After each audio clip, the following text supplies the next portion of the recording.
Merci.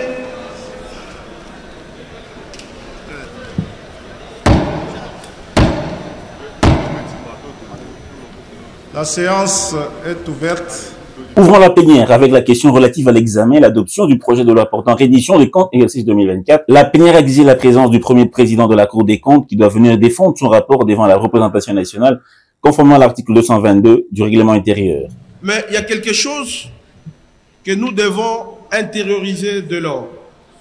En vertu de l'article 222 de notre règlement intérieur, l'examen du projet de loi portant reddition des comptes doit être précédé de l'audition du premier président de la Cour des comptes. Ce n'est pas moi qui l'ai dit, c'est dans notre règlement intérieur. Je précise, il s'agit de l'article 222. La Chambre basse du Parlement, sous l'égide du président intérimaire Isaac Jean-Claude Chilomba, a auditionné le gouverneur de la Banque centrale du Congo, André Wameso, venu répondre à une question d'actualité formulée par le député national John Efambe sur l'appréciation du franc congolais vis-à-vis des devises étrangères, notamment sa stabilisation et la lutte contre ses fluctuations excessives tant à la hausse qu'à la baisse.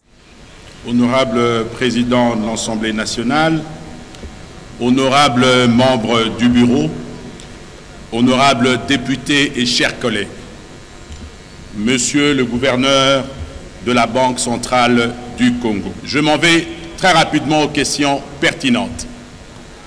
À titre principal, quel instrument de la politique monétaire de la Banque prévoit-elle de mobiliser pour atteindre cet objectif? À titre subsidiaire, quelles dispositions la Banque centrale du Congo met-elle en place pour veiller à ce que le prix affiché en francs congolais reflète une valeur juste pour les consommateurs et pour éviter les pratiques spéculatives liées au taux de change? La Banque centrale envisage-t-elle des mesures incitatives et réglementaires susceptibles de renforcer la préférence du franc congolais dans les transactions commerciales et financières afin de réduire le dollar de l'économie nationale?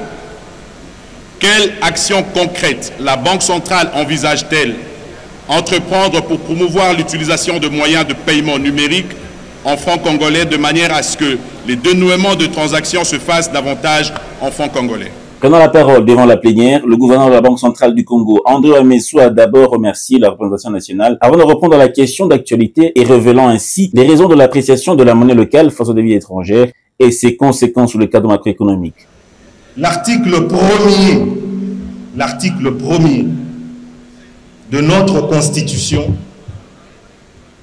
stipule, entre autres, que la monnaie nationale est le franc congolais. Les gens parlent seulement de l'appréciation du franc, mais c'est une dépréciation du dollar. L'appréciation du franc égale dépréciation du dollar.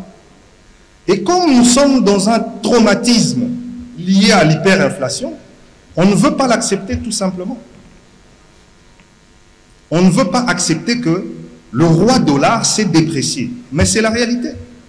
Ça s'est déprécié. Donc, quand tu as de dollars, tu vis exactement ce que la majorité de Congolais subissaient à chaque fois qu'il y avait dépréciation du franc. Au sujet de la question d'actualité du député national Simon Moulamba Mputu, adressé au vice-premier ministre et ministre de l'économie Daniel Mukoko Samba, le président intérimaire de l'Assemblée nationale, le professeur Isaac Jean-Claude Chilomba, a informé la plénière de la correspondance du vice-premier ministre et ministre des Transports et Voies des Communications, Jean-Pierre Bemba, annonçant l'indisponibilité du professeur Mukoko Samba en mission de service en Chine. Nous avons réceptionné la correspondance du vice-premier ministre, ministre des Transports, Voies de Communication et Désenclavement, nous annonçant l'indisponibilité du vice-premier ministre, ministre de l'économie, qui se retrouve en ce moment précis en Chine. Nous n'aurons donc pas l'occasion de l'entendre sur la question relative à l'éclairage sur la rigidité des prix des biens sur les marchés face à l'appréciation plutôt de la monnaie nationale. Enfin, la commission politique administrative et juridique de la Chambre basse a présenté le rapport relatif à la vérification des pouvoirs des suppléants des honorables députés frappés d'incompatibilité. Il s'agit notamment de l'honorable John Banza Lunda, élu de la circonscription électorale de Kalemi dans la province du Tanganyika, nommé au poste de ministre des Infrastructures et Travaux publics, et de l'honorable Théodore Kazadi Moïla, élu de la circonscription électorale de Chikapa dans la province du Kasaï, nommé vice-premier ministre, nommé vice-ministre de l'Éducation nationale et de Nouvelle Citoyenneté. Après lecture et vérification des dossiers des députés concernés, la commission politique administrative et juridique a retenu et présenté devant la plénière les noms de Naomi Limbaka Banza, première suppléante de l'honorable John Banza, qui le remplace de droit et conformément au règlement intérieur de l'Assemblée nationale. D'Hippolyte Ngalamouloumé Moïla, premier suppléant de l'honorable Théodore Kazadi Moïla, qui doit le remplacer également de droit et conformément au règlement intérieur de l'Assemblée nationale. Après lecture de ce rapport, la plénière l'a adopté, suivi de la présentation de ces deux nouveaux députés nationaux.